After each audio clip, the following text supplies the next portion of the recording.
नमस्कार friends, Marathi serial ॲक्टमध्ये मी तुम्हा सर्वांचं स्वागत करते।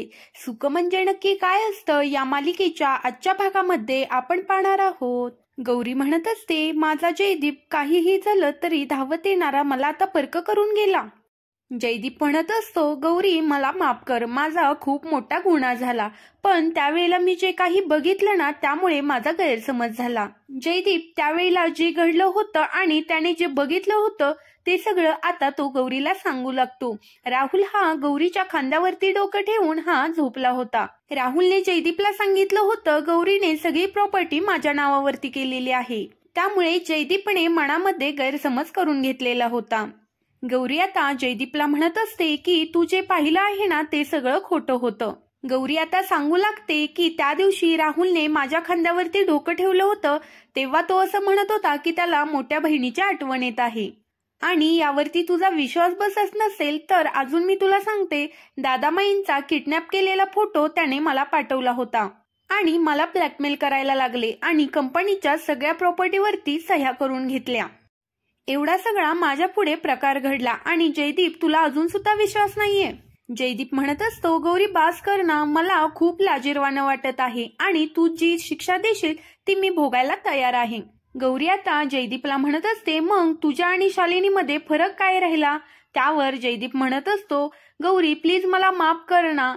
गौरी म्हणत असते, तू माझा गुन्हेगार नाही तर लक्ष्मीचा गुन्हेगार आहे। तू तिला माझ्यापासून लांब ठेवलंस आणि तिला आईची कूस कधी मिळवून दिली नाहीस। मला तिची पहिली जखम पाहता नाही आली, मला तिच्यासाठी काहीच करता नाही आलं। तू लक्ष्मीचा दोषी आहेस आणि असं म्हणून गौरी आता जयदीपवरती खूप चिडलेली असते। जयदीप आता गौरीला म्हणत असतो, गौरी मला माफ कर। त्यावर गौरी म्हणते की तू सहज बोलतस रे, माझ्यापासून तू तिला लांब घेऊन गेलास। गेले 6 वाढदिवस तू चारही दिशांना ओळखते, ती जिथे असेल तिथं तिचं औक्षण करते। मी 3 दिवस वर्षातून नवीन साडी घालते, जेवण करते।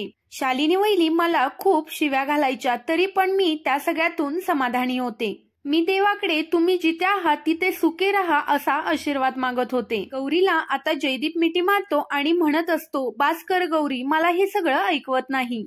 आपल्या जीवनामधील ही वाईट स्वप्न होती म्हणूया आणि ही वाईट स्वप्न आता आपण विसरून जाऊयात। आपल्या दोघांना कोणीही वेगळं करू शकणार नाही आणि या 6 वर्षातल्या आठवणी मी तुला आता सगळ्या विसरून जायला लावणार आहे। एवढं सुख मी तुझ्या उंजळीमध्ये घालणार आहे की 6 वर्षातल्या सगळ्या आठवणी तू आता विसरून जाणार आहेस। जयदीप आता गौरीला म्हणत असतो, हे बघ, ज्या देव्याईने आपल्या दोघांना एकत्र आणलं आहे त्या देव्याईचा आपण आता आशीर्वाद घेऊयात। तो आता असं म्हणून गौरीला तिथल्या विहिरीच्या कटेळ्यावरती बसवतो आणि ती जे पायातलं पैंजण सापडलेलं असतं तो तिच्या पायात घालत असतो।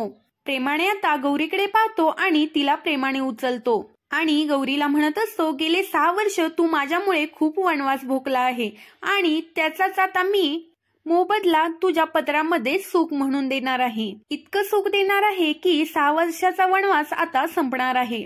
त्यावर गौरी आता म्हणत असते, बास कर। दोघे एकमेकांकडे बघून आता हसत असतात आणि दोघे देव्याईच्या मंदिराकडे निघालेले असतात। तोपर्यंत इकडे आता देवकी ही दादांना अडगळीच्या खोलीमध्ये डांबून ठेवायला निघालेली असते। मल्हार दारावरती उभा राहिलेला असतो आणि देवकीला म्हणत असतो, खबरदार देवकी, दादांना जर आत नेलंस ना तर खबरदार। तेवढ्यातच तिथे शालिनी येते आणि शालिनी मल्हारला म्हणत असते, आत्ताच्या आत्ता बाजूला व्हायचं। शालिनी म्हणते, हो का, मग माईचा गळा आवळू का?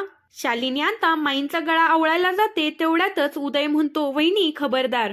तो आता मल्हारकडे येतो आणि म्हणत असतो की अरे दादा, वहिनी ही चिडलेले आहे, तू तरी तिचा राग शांत कर, त्या काय करतील माहित आहे ना तुला। त्यावर देवकी म्हणत असते, बाजूला व्हा भाऊजी। शालिनी म्हणत असते, जा दोरी आण। देवकी म्हणते, काय? त्यावर शालिनी म्हणत असते, त्यांना नुसतं आतमध्ये ठेवायचं नाही तर खुर्चीला बांधून घट्ट ठेवायचं आहे। माई आता म्हणत असतात, कैदाशिनी तू ही पाप कुठे फेडशील? शालिनी आता म्हणत असते, माई, तुमच्या आणि तुमच्या लेकीच्या कर्मांची ही शिक्षा आहे।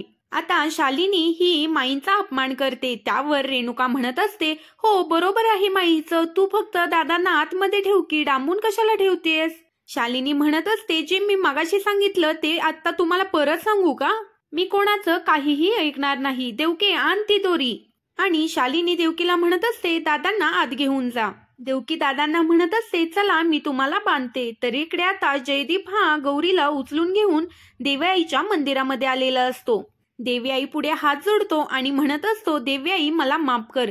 जेवढा मी गौरीचा गुन्हेगार आहे तेवढाच मी तुझा सुद्धा गुन्हेगार आहे. गौरी आता म्हणत असते, देवी आई माझा तुझ्यावरती कोणताही राग नाही आहे, कारण तू माझ्या पदरामध्ये अख्खं जग टाकलेलं आहेस. मी आता तुझ्याकडे कोणतंही सुख मागणार नाही. माझा जयदीप आणि लक्ष्मी माझ्याकडे परत आले हेच माझं खूप मोठं सुख आहे. त्यावर जयदीप म्हणत असतो, हो पण देवी आई मी तुझा आदेश हुडकवला आणि इथून निघून गेलो होतो, त्यासाठी मला माफ कर. जयदीप देवी आईला हात जोडून म्हणत असतो, गौरी आणि लक्ष्मी यांच्या सुखामध्ये माझं सुख आहे. आता तक्रारतेला मी तुला कोणतीही जागा देणार नाही. तेवढ्यातच तिथे जोगतीन येते आणि जोगतीन म्हणत असते की देवी आईने तुमच्या प्रेमाची परीक्षा पाहिली आहे. तुमच्या दोघांच्या लग्नाची गाठ तिने 7 जन्मांची बांधून ठेवलेली आहे. ती गाठ मजबूत आहे की नाही त्यासाठी देवी आई परीक्षा घेत आहे.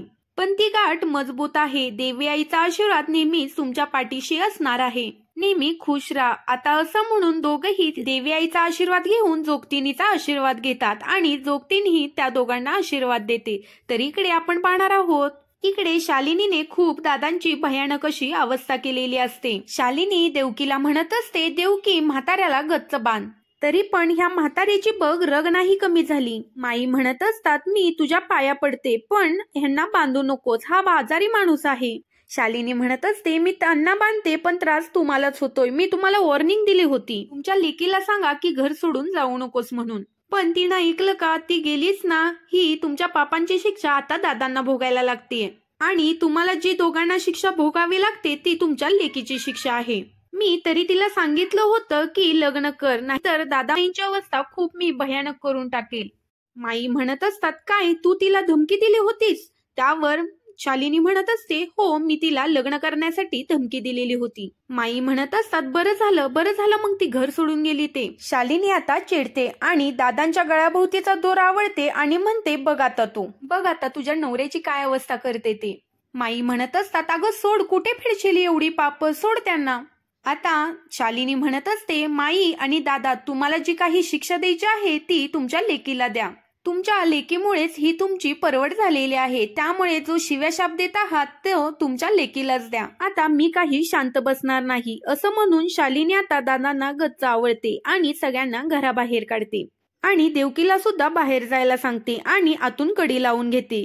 चिडलेली शालिनी ही दादांची खूप अवस्था वाईट करत असते. तर पुढील भागामध्ये आपण पाहणार आहोत, इकडे दाजी हे शालिनीच्या समोर आलेले असतात. दाजींना पाहून शालिनीचा पारा हा खूपच चढलेला असतो. शालिनी दाजींना म्हणत असते, आत्ता आलात होय, आत्ताच्या आत्ता कराडला जायचं आणि गौरीला पहिल्यांदा घेऊन यायचं. दाजी म्हणत असतात, गौरीला घेऊन यायचं? त्यावर शालिनी म्हणत असते, हो आत्ताच्या आत्ता जायचं आणि गौरीला पहिल्यांदा इथे घेऊन यायचं. दाजींना इथे काहीच कळत नसतं. तर इकडे आता जयदीप आणि गौरी हे दोघेही पुण्याला आलेले असतात. जयदीप आणि गौरी हे घरासमोर आलेले असतात, पण घराच्या पुढे सगळा अंधार असतो आणि दार थोडंसं उघडं असतं.